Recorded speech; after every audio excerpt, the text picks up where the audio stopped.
अस्सलामुअलैकुम, GTV news के साथ मैं हूं माजिद अली खान और मैं हूं रानी सैफुल्ला खान। हेडलाइंस आपने जानी, आपको अपडेट करें। धुंध की वजह से मोटरवे M1 पेशावर से सोबी तक बंद कर दी गई। मोटरवे M4 अब्दुल हकीम इंटरचेंज से गोजरा तक बंद कर दी गई।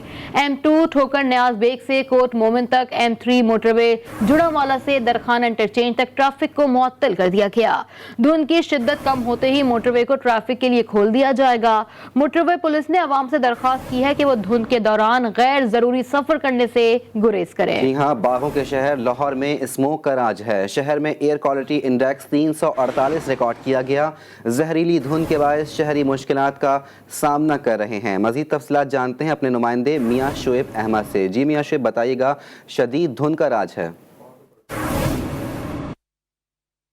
जी बिल्कुल, लाहौर समेत जो इर्द गिर्द के इलाके हैं वहाँ जहरीली धुंध का राज है। और धुंध के साथ साथ आज जो आसमान पर वो बादल भी हैं, और इसके साथ साथ जो महकमा मौसमियात के मुताबिक अब क्योंकि दर्जा हरारत में कमी आ गया, लाहौर का आज जो कम से कम दर्जा हरारत वो 9 डिग्री से रिकॉर्ड किया गया, जिसकी वजह से क्योंकि नमी का तनासब बढ़ रहा है, आज जो धुंध के जो जहरीली धुंध है उसमें जो हल्की सी जो फोग है वो भी है, जिसकी वजह से जो मैदानी इलाकों में जो धुंध की मकदार है वो ज़्यादा है। इसी तरह जो गुंजान आबाद इलाके हैं उनमें धुंध तो है लेकिन कदरे उससे कम है मैदानी इलाकों में, क्योंकि जो मोटरवे है उसको भी बंद किया गया। इसके साथ साथ जो हाईवेज पर भी शहरियों को बार बार हदायत की जा रही है कि जो गैर ज़रूरी सफ़र है उससे इज्तनाब करें, और जो तेज़ रफ्तार है वो कम उससे इज्तनाब किया जाए। इसके साथ साथ जो महकमा मौसमियात के मुताबिक लाहौर में जो आज जो एयर इंडेक्स क्वालिटी है वो 348 रिकॉर्ड किया गया। और इसके साथ साथ शहरी जो गैर ज़रूरी सफ़र से इज्तनाब करें। इस वक्त भी लाहौर में जो धुंध का राज बरकरार है, शहरियों को सफ़र में मुश्किलात का सामना है। इसके साथ साथ जो जहरीली धुंध की वजह से गले की खारिश, ज़ुकाम, बुखार जैसी बीमारियां वो शहरी मुब्तला हो रहे हैं, और तिबी माहिरीन की जानिब से भी शहरियों को हदायत की जा रही है कि इस जहरीली धुंध में घरों से कम निकलें। इसके साथ साथ जो महकमा मौसमियात की जानिब से ये कहा जा रहा है कि आइंदा 2 से 3 रोज़ तक जो जहरीली धुंध है, क्योंकि हल्की सी आज जो शहर में एक हवा का सिलसिला शुरू हुआ है, 2 से 3 दिन बाद जो इस जहरीली धुंध की शिद्दत में कमी आएगी।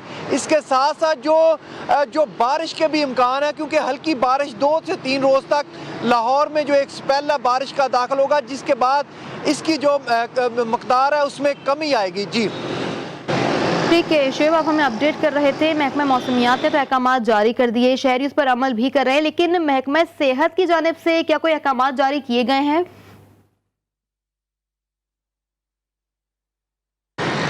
जी बिल्कुल, लाहौर में जो महकमा हेल्थ की जानिब से जो हॉस्पिटलों में, क्योंकि चंद 2 हफ्ते से जो स्मोक की वजह से लोगों में बीमारियां ज़्यादा फैल रही हैं, बुखार, नज़ला, उसके साथ साथ गले की खारिश, आंखों की जलन, इस वजह से जो हॉस्पिटलों में जो स्पेशल काउंटर बनाए गए हैं जिसमें शहरियों को आगाही दी जा रही है कि जो ये बुखार जो हो रहा है ये स्मोक की वजह से हो रहा है। आप गैर ज़रूरी सफ़र ना करें, घरों से बाहर कम निकलें, और अगर आपको ज़रूरत के वक्त घर से निकलना भी पड़ता है तो कोशिश करें घर में फ़ौरन जाते जो फेस है उसको वॉश किया जाए। और इसके साथ साथ जो फ़ौरन बुखार की सूरत में अपना चेकअप करवाएं। इस तरह महकमा हेल्थ की जानिब से लाहौर के जो सरकारी हॉस्पिटल है वहाँ एक जो स्मोक काउंटर जो है वो तश्कील दिया गया है, ताकि शहरियों को इस हवाले से अवेयरनेस फराहम की जा सके। जी मियां शुएब अहमद, आप हमें अपडेट कर रहे थे, आपका बहुत शुक्रिया। अपने नाज़रीन के एक बार फिर बताएं कि धुंध की वजह से मोटरवे M1 पेशावर से सोबी तक बंद कर दी गई।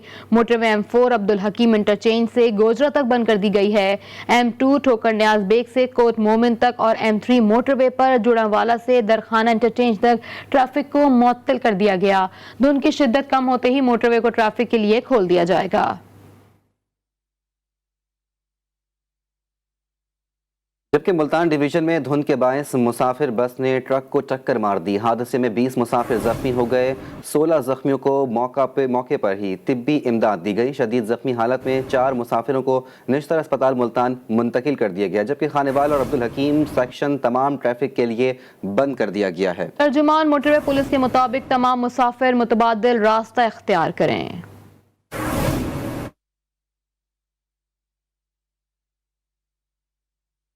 मौसम की सूरत हाल से आपको अपडेट करें। दिसंबर के आगाज के साथ ही शहर में दर्ज हरारत में कमी आ गई।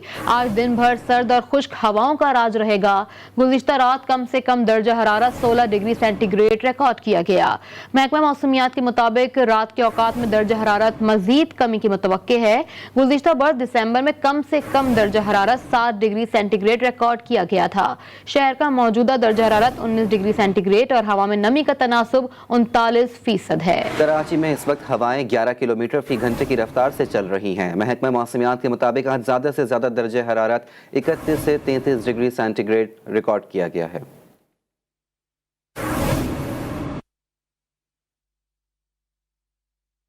जिला भावल नगर की तहसील हारूनाबाद में ट्रैक्टर ट्रॉली ने धुंध के बायस मोटरसाइकिल को टक्कर मार दी।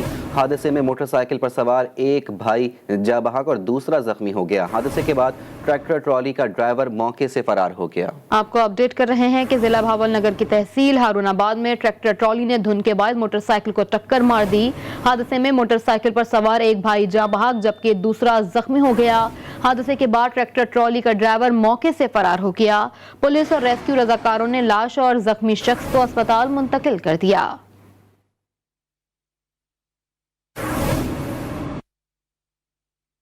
वजीर आजम इमरान खान की जेर सदारत पीटीआई कोर कमेटी का इजलास आज होगा। इजलास में गवर्नर, वज़राए आला और कोर कमेटी अरकान शरीक होंगे। कामयाब पाकिस्तान, एहसास प्रोग्राम और सेहत इंसाफ कार्ड पर वजीर आजम पार्टी अरकान को एतमाद मिलेंगे। पीटीआई कोर कमेटी इजलास में दीगर उमूर पर भी वजीर आजम इमरान खान अपना मौक़िफ़ पेश करेंगे।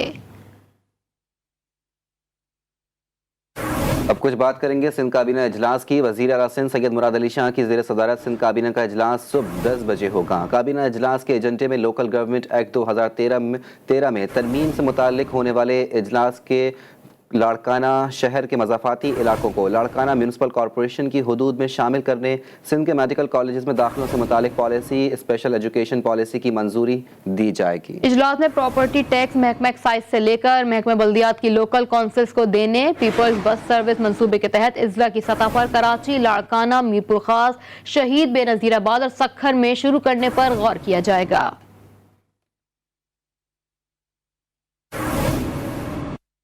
सिंध हाईकोर्ट में अहम केसेस की समाअत आज होगी। नैब ज़द अफसरान की भी पेशी आज ही मुतवक्के है। मजीद जानते हैं नज़ीर मेमन से। जी नज़ीर, आगाह कीजिएगा।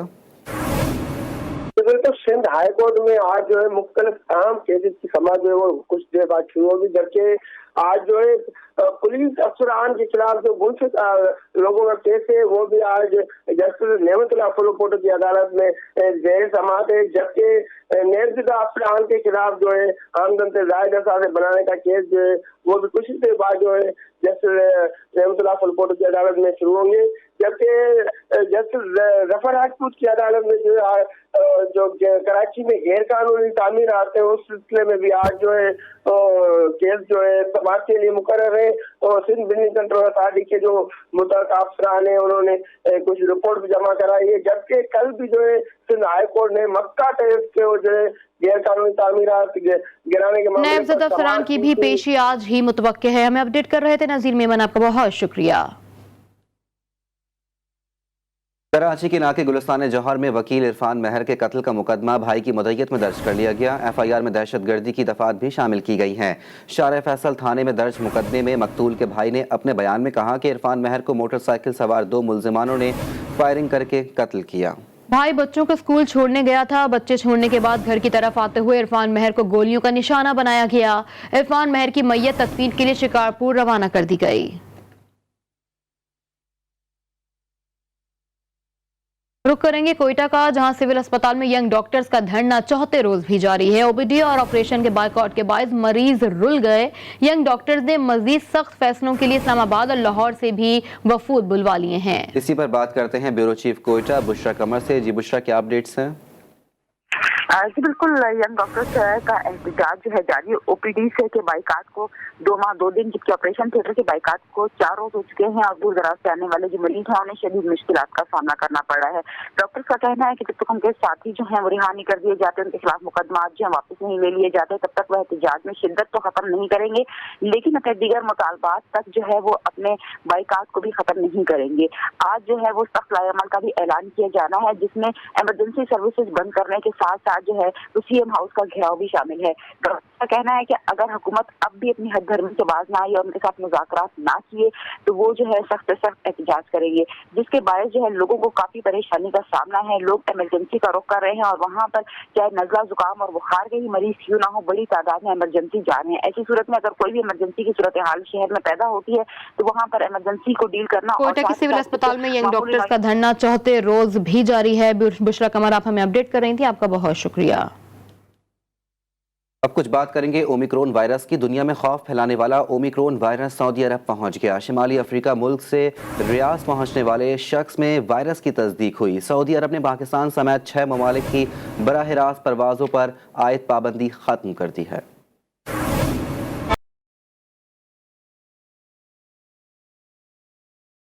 दुनिया में खौफ फैलाते कोरोना के ओमिक्रॉन वेरिएंट की सऊदी अरब में एंट्री। शुमाली अफ्रीकी मुल्क से रियाज पहुंचने वाले बाशिंदे में वायरस केस की तस्दीक हो गई। सऊदी वजारत सेहत के मुताबिक मुतासरा शख्स को हंगामी बुनियादों पर करंतना कर दिया गया है। कोरोना की नई किस्म के इंसदाद के लिए कमेटी मुसलसल काम कर रही है। वायरस से बचाव के लिए तमाम सरहदों से आने वाले मुसाफिरों की निगरानी भी की जा रही है। दूसरी जानिब सऊदी अरब ने पाकिस्तान समेत 6 ममालिक की बराह रास्त परवाजों पर आयद पाबंदी खत्म कर दी। सऊदी मीडिया के मुताबिक पाकिस्तान, मिस्र, इंडोनेशिया, भारत, ब्राजील और वियतनाम के मुसाफिर अब बराह रास्त सऊदी अरब पहुंचेंगे। इन ममालिक के शहरियों को अब किसी दूसरे मुल्क में करंतना की जरूरत नहीं होगी। पाबंदियां खत्म होते ही PIA ने भी अपना सऊदी अरब ऑपरेशन फाल कर दिया है। तवील अरसे बाद आज कौमी एयरलाइंस की पहली परवाज 121 मुसाफिरों के साथ मुल्तान से मदीना मुनव्वरा पहुंची। तर्जुमान PIA के मुताबिक रवां हफ्ते मजमूई तौर पर 5 परवाजें सऊदी अरब जाएंगी, जिनके जरिए मजमूई तौर पर 1400 अफराद सऊदी अरब पहुँचेंगे। तेजी से फैलने वाले कोरोना के ओमिक्रॉन वेरिएंट से मुतासरा एक मरीज की सऊदी अरब में भी तशखीस हो गई है।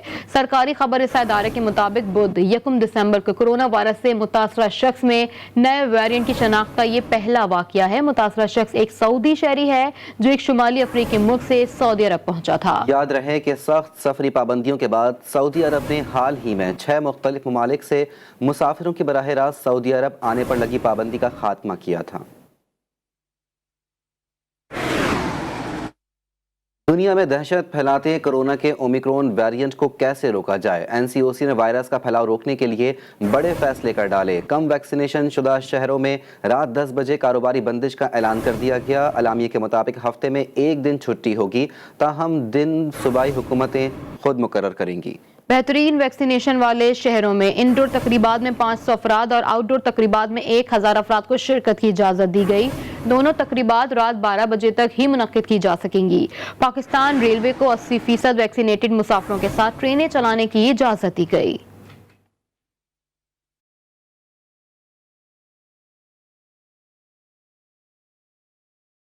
कोरोना वबा के ओमिक्रॉन वेरिएंट का तदारुक। National command and operation centre के बड़े फैसले। NCOC ने शहरों की हालिया वैक्सीनेशन सूरत हाल का जायजा लिया और कम वैक्सीन शुदा शहरों में रात 10 बजे कारोबारी बंदिश का फैसला किया। एलामिये के मुताबिक हफ्तेवार लॉकडाउन के तहत एक छुट्टी भी की जाएगी, ताहम छुट्टी का दिन मखसूस करने का इख्तियार सूबाई हुकूमतों के पास होगा।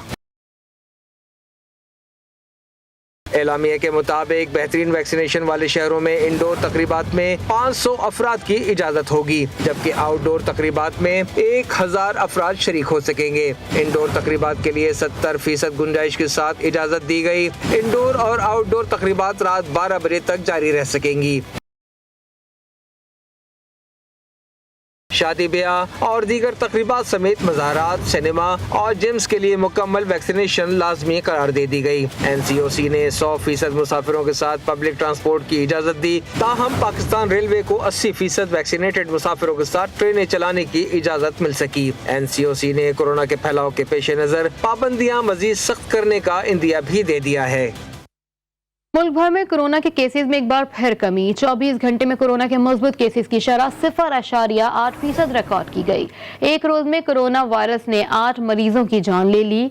कोरोना से जाँ बहक अफराद की तादाद 28,745 हो गई। NCOC के मुताबिक गुज़िश्ता 24 घंटे में कोरोना के मजीद 377 केसेस रिपोर्ट हुए। मुल्क भर में 904 मरीजों की हालत तशवीशनाक है।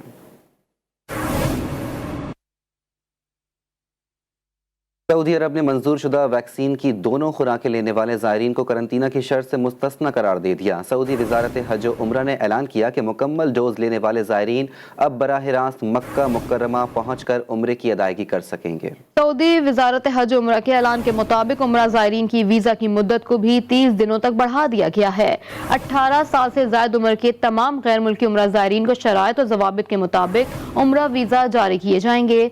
सऊदी अरब में मंजूर शुदा कोरोना वायरस की वैक्सीनेशन के हामिल अफराद को करंतना की शर्त से मुस्तस्ना करार दे दिया गया।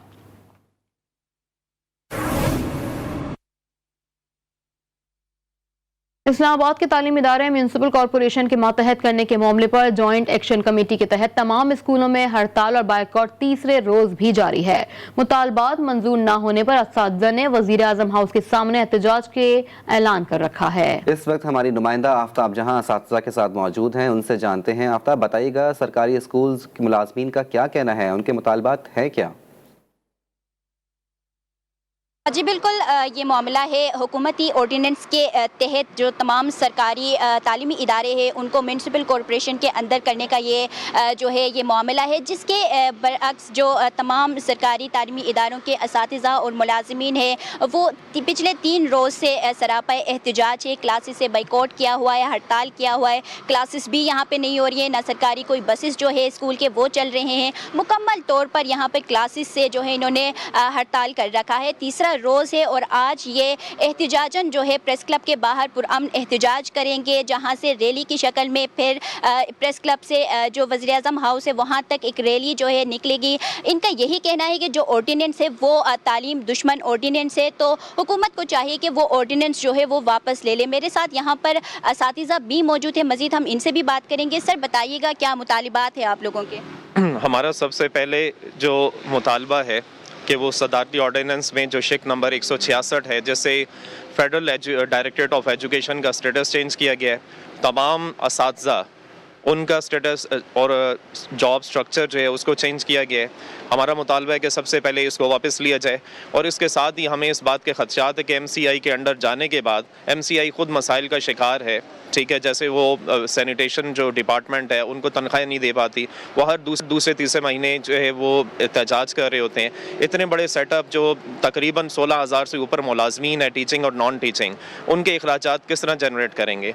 फिर हमें इस बात का भी खदशा है कि जो फ्री एजुकेशन का नारा था हर गवर्नमेंट का, वो जो है इसके साथ ही इस आर्टिकल के साथ डेड हो जाएगा। बच्चों को जो फ्री बुक्स मिलती थी, स्कूल की फैसिलिटी और तालीम की फैसिलिटीज़ मिलती थी, वो इसके साथ ही ख़त्म हो जाएंगी और इससे बहुत बड़ा जी बिल्कुल, जैसे कि आपने जाना कि जो ऑर्डिनेंस लाया जा रहा है वहाँ पे इनके खदशात जो है वो तो आपको पता चल गए, लेकिन जो यहाँ पे तमाम सरकारी तालीमी इदारे हैं वो 423 के करीब सरकारी तालीमी इदारे हैं जो 3 रोज़ से मुकम्मल तौर पर क्लासेस से इन लोगों ने हड़ताल कर रखा है। 20,000 के करीब ये असातिज़ा और दीगर मुलाजिमीन है जो प्रेस क्लब के बाहर अभी अपना पुरअमन एहतजाज जो है वो रिकॉर्ड करेंगे और इनका यही मुतालिबात है कि जो ऑर्डिनेंस है वो वापस लिया जाए। और वज़ीर आज़म हाउस के सामने एहतजाज का ऐलान हमें अपडेट कर रही थी आफ्ताब जहान। आफ्ताब, आपका बहुत शुक्रिया। अब कुछ बात करेंगे नस्ला टावर की। सुप्रीम कोर्ट के अहकामात पर नस्ला टावर गिराने का काम जारी है। टावर के आसपास पुलिस की नफरी तैनात है। अब तक नस्ला टावर का काम किस हद तक हो चुका है, जान लेते हैं हमारे नुमाइंदे वसीम हैदर से। वसीम, क्या सूरत हाल देख रहे हैं? हाँ जी बिल्कुल, सुप्रीम कोर्ट की जानिब से नस्ला टावर को गिराने के बाद जो है वो नस्ला टावर को गिराने का काम आज कर दिया गया है। इंतहाई काम जो है वो इंतहाई तेज़ी के साथ हो रहा है। तकरीबन 40% जो काम है वो मुकम्मल जो हो चुका है। नस्ला टावर को गिराने का जो ठेकेदार है उससे कुछ देर पहले हमारी बात हुई तो ये इसका कहना था कि तकरीबन 300 से ज़ायद मजदूर जो है वो नस्ला टावर को गिराने पर जो मामूर हैं और वो भारी हथौड़ी और मशीनरी के साथ जो है वो नस्ला टावर को गिरा रहे हैं। इस वक्त मेरे कैमरामैन आपको दिखाएंगे कि नस्ला टावर की छत के ऊपर जो मजदूर है वो आपको नज़र आ रहे हैं स्क्रीन के ऊपर। पर वो बगैर किसी हिफाजती इक़दाम के जो है वो छत वहाँ से तोड़ने की कोशिश कर रहे हैं, जबकि मुख्तलिफ फ्लोर पर जो मजदूर हैं उन्होंने तमाम चारों तरफ से नस्ला टावर को जो है उसकी खिड़कियाँ, दरवाजे और जो उसकी दीवारें थी उनको गिरा दिया है। हैवी मशीनरी आज छत पे काम कर रही है और उम्मीद ये की जा रही है कि 3 से 4 दिन में जो है वो फ्लोर जो है वो गिरने शुरू हो जाएंगे। बुनियादें जो है वो नस्ला टावर की अभी तक मौजूद है, जिसको जो है मुख्तलिफ भारी मशीनरी के साथ जो है वो कमज़ोर किया जा रहा है ताकि नस्ला टावर को जल्द से जल्द गिराया जा सके। जी अच्छा वसीम, ये बताइएगा बालाई मंजिल को कब गिराया जाएगा और ऑपरेशन कितने फीसद तक जो है वो मुकम्मल किया जा चुका है? अजी जो यहाँ पर जो हमारी जराए से बात हुई उनका ये कहना था कि तकरीबन 40 से 50% ऑपरेशन जो है वो मुकम्मल किया जा चुका है। बालाई मंजिल जब गिरेगी, जब उसकी साइडों की दीवारें जो है फ्लैटों की तमाम उनको गिरा दिया जाएगा। खिड़कियाँ, दरवाजे जो अभी तक लगे हुए हैं फ्लोर के ऊपर उनको निकाल दिया जाएगा। उसके बाद जो है जो हैवी मशीनरी जो भारी हैवी क्रेन से छत पे पहुँचाई गई थी उसके ज़रिए बालाई मंजिल को 1 से 2 दिन के अंदर जो है वो गिराना शुरू कर दिया जाएगा। जी 40 से 45% ऑपरेशन मुकम्मल किया जा चुका है। नस्ला टावर को गिराने का काम अब भी जारी है। वसीम हैदर अपडेट कर रहे थे, बहुत शुक्रिया।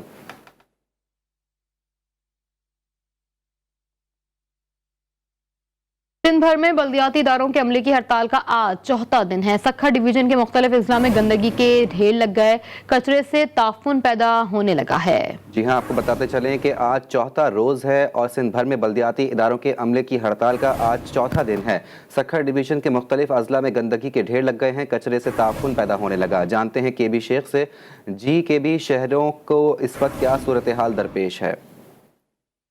जी बिल्कुल, शहर के मुख्तलिफ शहरों में और गली कूचों में जो न गंदगी के ढेर हो गए हैं और जो सीवरेज का पानी भी है वो जो न रोडों और गलियों में जा पहुंचा है।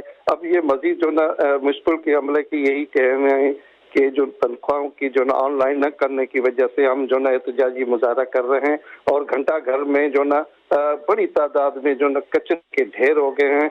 वहाँ पर जो शहरी जो बाजार के जो दुकानदार है वो शदीद मुश्किल से दो चार हो गए हैं। और आपको ये भी बताते जाएं कि इलाके मकीन जो है ना वो भी शदीद मुश्किलात है, क्योंकि घर का कचरा जो बाहर फेंका जा रहा है वो भी गंदगी के ढेर हो गए, जिसकी वजह से बीमारियों की वबा भी फैलने की खदशा हो गया है, क्योंकि मच्छरों का जो ना वो भी इजाफा हो गया है, जिसकी वजह से बीमारियां फैलने जा रही है।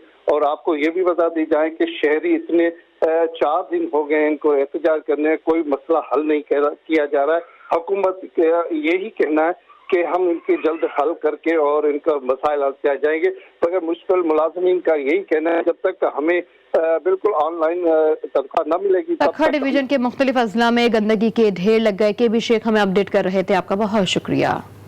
Welcome back. ब्रेक के बाद आपको अपडेट करें। आम इंतखाबात से कबल इलेक्ट्रॉनिक वोटिंग मशीन की पंजाब के बल्दियाती इंतखाबात में एंट्री। हुकूमत पंजाब ने बल्दियाती इंतखाबात इलेक्ट्रॉनिक वोटिंग मशीन से कराने का फैसला कर लिया। हुकूमती इत्तेहादी जमात काफ लीग ने बल्दियाती निज़ाम में देही इलाकों की ज्यादा नुमाइंदगी के लिए डट गई है।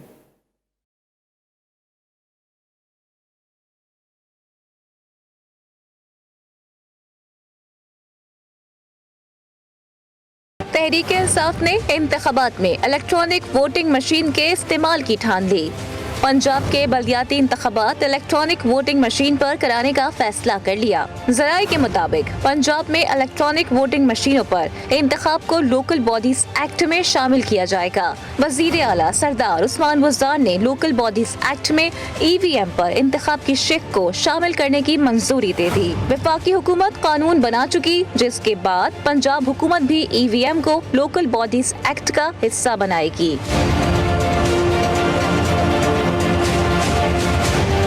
तहरीक इंसाफ की हुकूमत को इलेक्ट्रॉनिक वोटिंग मशीन के इस्तेमाल पर अपोजिशन की सख्त मुखालिफत का सामना है। बल्दियाती इंतखाबात से कबल पंजाब के नए बल्दियाती निज़ाम की हुकूमती इत्तेहादी काफ लीग ने सख्ती से मुखालिफत कर दी। काफ लीग नए निज़ाम में देही इलाकों की ज्यादा नुमाइंदगी के लिए डट गई। वफाक और पंजाब की सतह पर इजलासों में इत्तेहादी को कायल न किया जा सका। मुस्लिम लीग काफ ने ऐलान किया कि ऐसे किसी कानून की हिमायत नहीं करेंगे जिसमें देही इलाकों को नजरअंदाज किया जाए। इलेक्ट्रॉनिक वोटिंग मशीन के मामले पर हुकूमत और इलेक्शन कमीशन में ठन गई। इलेक्शन कमीशन ने ईवीएम के लिए खती रकम का मुतालबा कर दिया, जिस पर वफाकी हुकूमत ने रजामंदी जाहिर कर दी है। हुकूमती हिकमत अमली का अंदरूनी अहवाल की तफसीलात जान लेते हैं इंतजार हैदरी की रिपोर्ट में।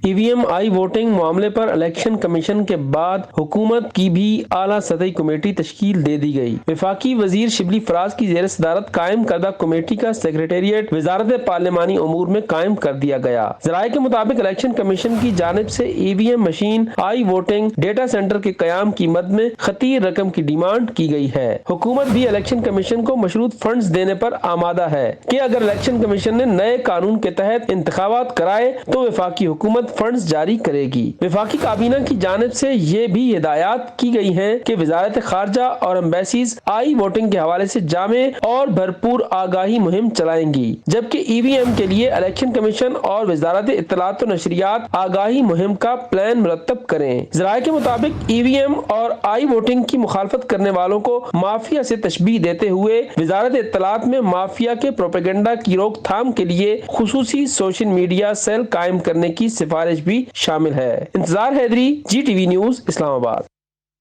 हुकूमत ने ईवीएम और आई वोटिंग पर अमल दरामद से मुतालिक इलेक्शन कमीशन से मुकम्मल ताउन का ऐलान कर दिया। मीडिया से गुफ्तगू करते हुए वफाकी वजीर शिबली फराज का कहना था, वजीर आज़म की ख्वाहिश है कि आइंदा जितने भी इंतखाबात हों ईवीएम और आई वोटिंग के जरिए हों। प्राइम मिनिस्टर साहब की ये ख्वाहिश है कि जो आने वाले जितने भी इलेक्शंस हों वो ईवीएम के जरिए हों और आई वोटिंग के जरिए हों, क्योंकि ये एक ख्वाब है जिसको हम हकीकत बनाना चाहते हैं। उस सिलसिले में जो भी मावनत होगी हुकूमत की तरफ से इलेक्शन कमीशन ऑफ पाकिस्तान के साथ, वो जो है तो हम फराहम करते रहेंगे। पाकिस्तान पीपल्स पार्टी के रहनुमा राजा परवेज अशरफ हुकूमत पर बरहम। इलेक्शन कमीशन के फंड्स रोकने के हवाले से वफाकी वजीर इत्तलात के बयान पर रद्द अमल में राजा परवेज अशरफ ने कहा कि ये बयान किसी वजीर का नहीं लगता, ये मुमकिन ही नहीं हुकूमत किसी इदारे के फंड्स रोक ले। तवातर के साथ बढ़ती रही और आज वो हाईएस्ट पॉइंट पर पहुंची हुई है कि 11.5% जिस मुल्क में महंगाई हो, बेरोजगारी आसमान को छू रही हो, महंगाई जो है वो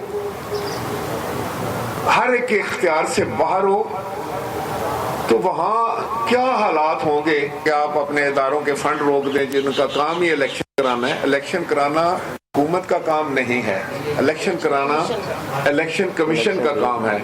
तो अगर आप इस तरीके से फंड रोकना शुरू कर दें तो इसका मतलब है कि इलेक्शन कमीशन इलेक्शन ही नहीं करा सकेगा।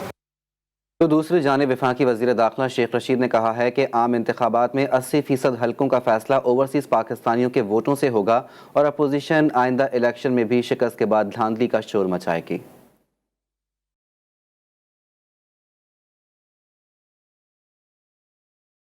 ओवरसीज पाकिस्तानियों को जो वोट का हक मिला है, मैं समझता हूँ इससे पंजाब में 40 हलकों का नतीजा जीत हो या हार हो, पंजाब में सिर्फ 40 हलकों का नतीजा ओवरसीज पाकिस्तानियों के पास जाएगा और सारे पाकिस्तान में तकरीबन 80 हलकों का फैसला जो है वो ओवरसीज पाकिस्तानियों के पास।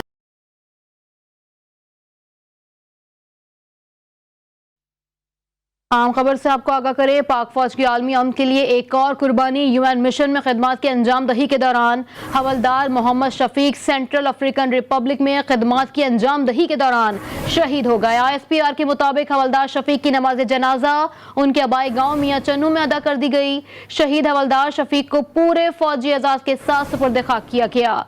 मोहम्मद शफीक ने फरवरी 2021 में अक़वाम मुत्तहिदा के मिशन में शमूलियत इख्तियार की थी। पाक फौज के अब तक 162 अहलकार अमन मिशन में खिदमत के दौरान जानों का नजराना पेश कर चुके हैं। आपको अपडेट कर रहे हैं, पाक फौज के आलमी अमन के लिए एक और कुर्बानी। यूएन मिशन में खिदमत की अंजाम दही के दौरान हवलदार Mohammad Shafiq Central African Republic में खिदमात की अंजामदही के दौरान शहीद हो गए। ISPR के मुताबिक हवलदार शफीक की नमाज जनाजा उनके आबाई गांव मियां चनू में अदा कर दी गई। शहीद हवलदार शफीक को पूरे फौजी एजाज के साथ सुपुर्द खाक किया गया है। मोहम्मद शफीक ने फरवरी 2021 में अक़वाम मुत्तहिदा के मिशन में शमूलियत इख्तियार की थी। पाक फौज के अब तक 162 अहलकार अमन मिशन में खिदमात के दौरान जानों का नजराना पेश कर चुके हैं।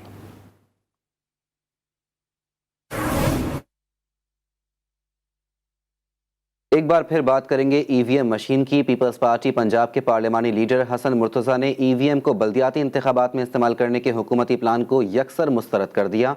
GTV से बात करते हुए हसन मुर्तज़ा का कहना था कि पेशावर में होने वाले यौम तासीस के जलसे में चेयरमैन पीपल्स पार्टी इस फैसले को यकसर मुस्तरद कर चुकी है।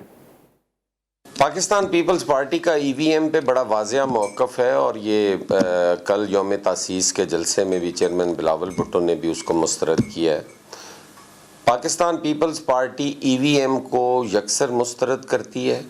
पाकिस्तान पीपल्स पार्टी टेक्नोलॉजी के ख़िलाफ़ नहीं है, हम तो इस मुल्क में टेक्नोलॉजी लाने वाले लोग हैं, लेकिन EVM एक ऐसी चीज़ है क्योंकि RTS से जो नतीजा निकला और RTS के ज़रिए जो एक नालायक और नाअहल हुकूमत आई, वो ये चाहती है कि हम EVM के ज़रिए एक्सटेंशन लें, जो पाकिस्तान पीपल्स पार्टी और दीगर अपोजिशन की जमातें ये चीज़ नहीं चाहती। NA 133 लाहौर में ज़िमनी इंतखाबात का मैदान सजने में अब सिर्फ 3 दिन बाकी रह गए। इंतखाबी सरगर्मियों में खास तेजी तो नहीं नजर आ रही, ताहम वोट खरीदने की वीडियोज ने सियासी माहौल जरूर गर्म कर दिया। हल्के की ताज़ा तरीन सूरत हाल क्या है, जान लेते हैं मियां शुएब की इस रिपोर्ट से।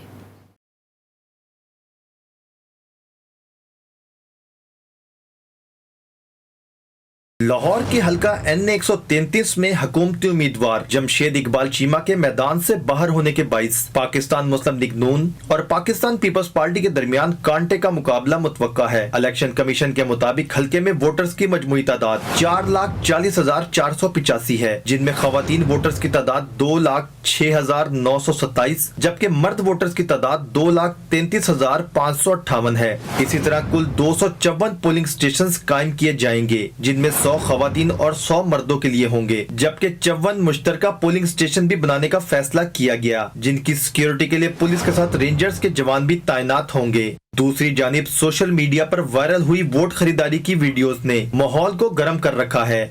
5 तारीख को मुस्लिम लीग नून शेयर को वोट दो। इलेक्शन कमीशन के मुताबिक ज़िमनी इंतखाबात अपने मुकर्ररा वक्त पर इतवार 5 दिसंबर को ही होंगे। ऐलान के बाद दोनों बड़ी जमातों के उम्मीदवारों और पार्टी रहनुमाओं ने अपनी अपनी जीत के दावे करना शुरू कर दिए हैं। मियां शुएब अहमद, GTV न्यूज़, लाहौर।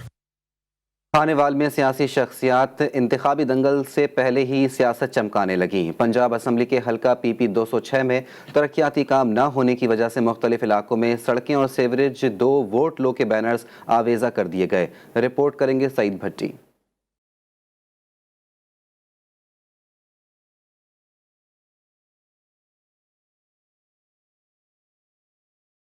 हल्का PP 206 में ज़िमनी इंतखाब करीब आते ही सियासतदानों को खानेवाल याद आ गया।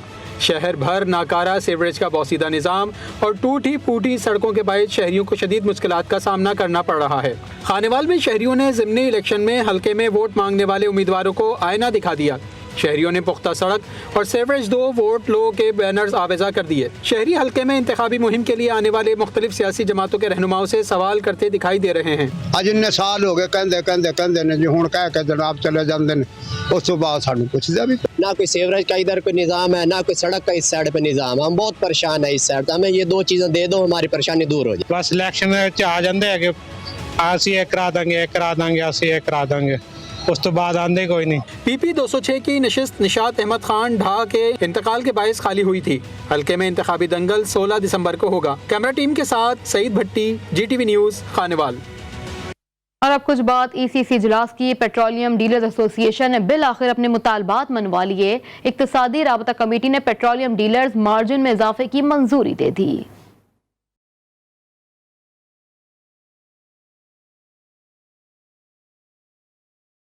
डीलर्स एसोसिएशन का एहतजाज रंग ले आया। जराये के मुताबिक ईसीसी ने पेट्रोलियम डीलर्स मार्जिन में इजाफे की मंजूरी दे दी। मार्जिन में इजाफे की समरी ईसीसी इजलास के एजेंडे में शामिल नहीं थी। एडिशनल आइटम के तौर पर चेयरमैन ईसीसी की इजाजत से शामिल की गई।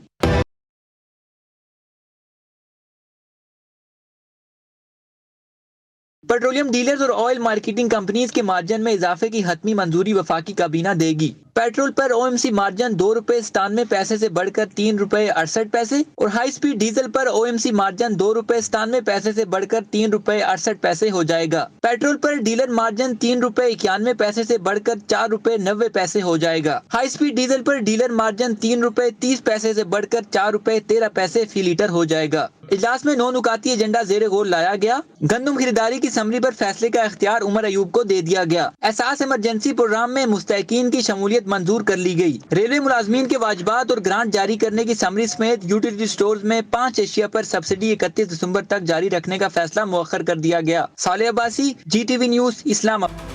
Welcome back. ब्रेक के बाद आपको अपडेट करें। संघ हुकूमत ने खिलाफ ज़ाब्ता तामीरात रेगुलराइज कराने के लिए ऑर्डिनेंस तैयार कर लिया। वज़ीर आला सिंध ने ऑर्डिनेंस गवर्नर सिंध को भिजवा दिया है। सिंध हुकूमत का कहना है कि असम्बली इजलास न होने की वजह से ऑर्डिनेंस जारी किया। कमीशन गैर कानूनी तामीरात की रेगुलराइजेशन का फैसला 60 रोज में करेगा। तफसीलात जानिए इस रिपोर्ट में।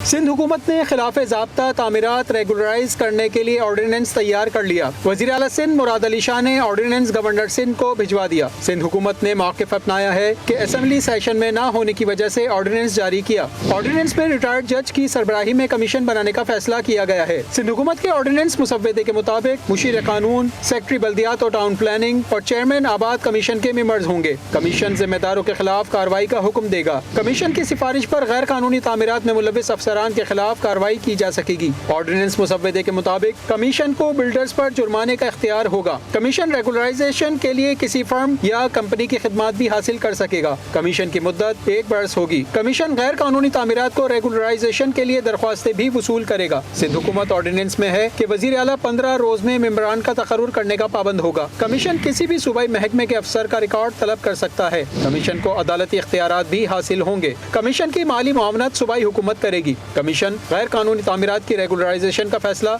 60 रोज में करेगा। खेलों के मैदान से खबर बुलेटिन का हिस्सा बनाएंगे और आपको बताएं बंगाल टाइगर्स को उनके होम ग्राउंड पर व्हाइट वॉश करने का अज़्म लिए पाकिस्तानी टीम गुज़िश्ता रोज़ ही चिटागोंग से ढाका पहुंच गई। पाकिस्तानी स्क्वाड आज ढाका में नाइट सेशन करेगा। पाकिस्तान और बांग्लादेश के दरमियान दूसरे टेस्ट का आगाज 4 दिसंबर से शेर बंगला क्रिकेट स्टेडियम में होगा। कौमी दस्ते को टेस्ट सीरीज में 1-0 की बढ़तरी हासिल है। सीरीज में शामिल दोनों test matches ICC world test championship का हिस्सा हैं। इंटरनेशनल क्रिकेट काउंसिल ने टेस्ट रैंकिंग जारी कर दी। पहले टेस्ट में बांग्लादेश अक्सानी फास्ट बॉलर शाहीन अफरीदी 3 दर्जा तरक्की के बाद 8वीं से 5वें नंबर पर आ गए हैं। फास्ट बॉलर हसन अली का 11वां नंबर है। बांग्लादेश के खिलाफ दोनों इनिंग्स में बेहतरीन बल्लेबाजी करने वाले आबिद अली को कारकर्दगी का सिला मिल गया। रैंकिंग में 20वें नंबर पर आ गए, जबकि कप्तान बाबर आजम का 8वां नंबर है।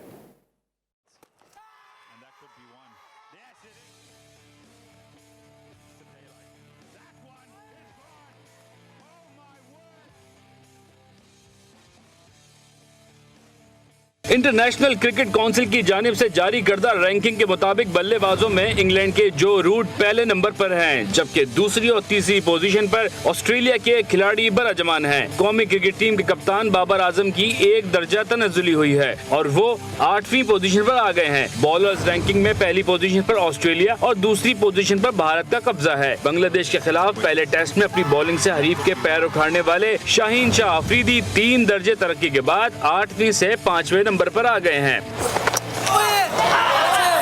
Another blow. Has it taken the glove? Yes, he's walked straight away, and that's a fight for Shaheen Shah Afridi. What an effort! Bangladesh के खिलाफ पहले टेस्ट में उम्दा परफॉर्मेंस के नतीजे में हसन अली 11वीं पोजीशन पर हैं, जबकि पहले टेस्ट के player of the match Abid Ali शानदार बैटिंग की बदौलत पर 20वीं पोजीशन पर पहुंचने में कामयाब हो गए। Repetitive, not that shot. That's the 50 for Abid Ali, 52 of 92. English premier football league में मोहम्मद सलाह का जादू चल गया। 2 गोल बनाकर अपनी टीम को एकतरफा फतह दिला दी। लीग के सनसनीखेज मुकाबले में लिवरपूल ने एवर्टन को 1-4 गोल से पिछाड़ दिया। गोल स्कोरिंग मशीन मोहम्मद सलाह ने दोनों हाफ में 1-1 गोल बनाकर अपनी टीम की फतह में अहम किरदार अदा किया है। फातेह टीम के रॉबर्टसन ने 90 मिनट में अपनी जानिब से टीम का पहला गोल स्कोर किया। 10 मिनट बाद मोहम्मद सलाह ने स्कोर 0-2 कर दिया। पहले हाफ के इख्तितामी लम्हात में एवर्टन के ग्रे 1 गोल बनाने में कामयाब हुए, जबकि दूसरे हाफ में मोहम्मद सलाह और जोटा ने 1-1 गोल से स्कोर करके लिवरपूल को 1 के मुकाबले में 4 गोल से फतह दिला दी।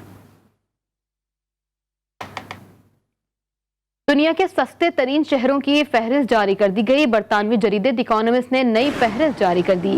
कराची के दुनिया के 10 सस्ते तरीन शहरों में से एक करार दे दिया गया। शाम का दारुल हुकूमत दमश्क सस्ते तरीन शहरों में पहले नंबर पर है। कराची सस्ते तरीन शहरों की फहरिस्त में 6ठे नंबर पर विराजमान है।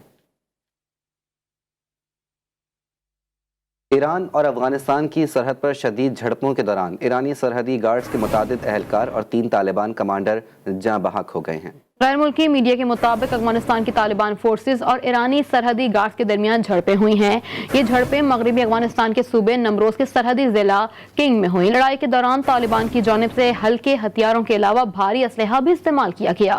अफगानिस्तान में तालिबान हुकूमत के बाद अफगान ईरान सरहद पर यह पहली झड़प है। ईरानी हुकाम के मुताबिक तालिबान ने गलत फहमी की बुनियाद पर ईरानी किसानों पर बिला इश्तियाल फायरिंग की है।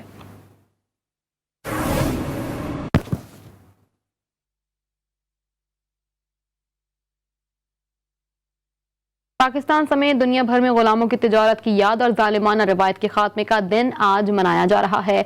ये दिन मनाने का मकसद इंसानियों को गुलाम बनाने के रिवाज का खात्मा करना है।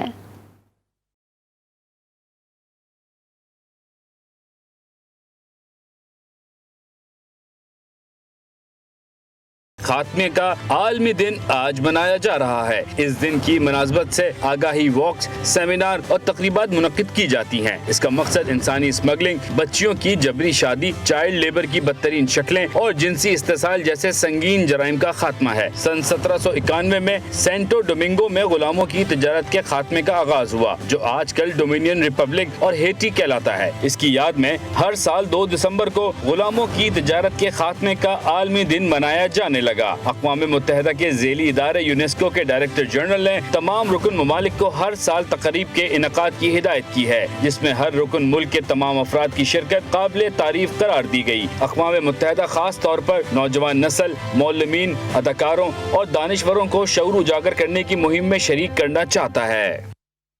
इसी के साथ न्यूज़ बुलेटिन से फिल वक्त इतना ही। मज़ीद खबरों अपडेट के लिए विजिट कर सकते हैं हमारी वेबसाइट GTV network.tv। बाखबर रहने के लिए देखते रहिए GTV न्यूज़, जी पाकिस्तान के लिए।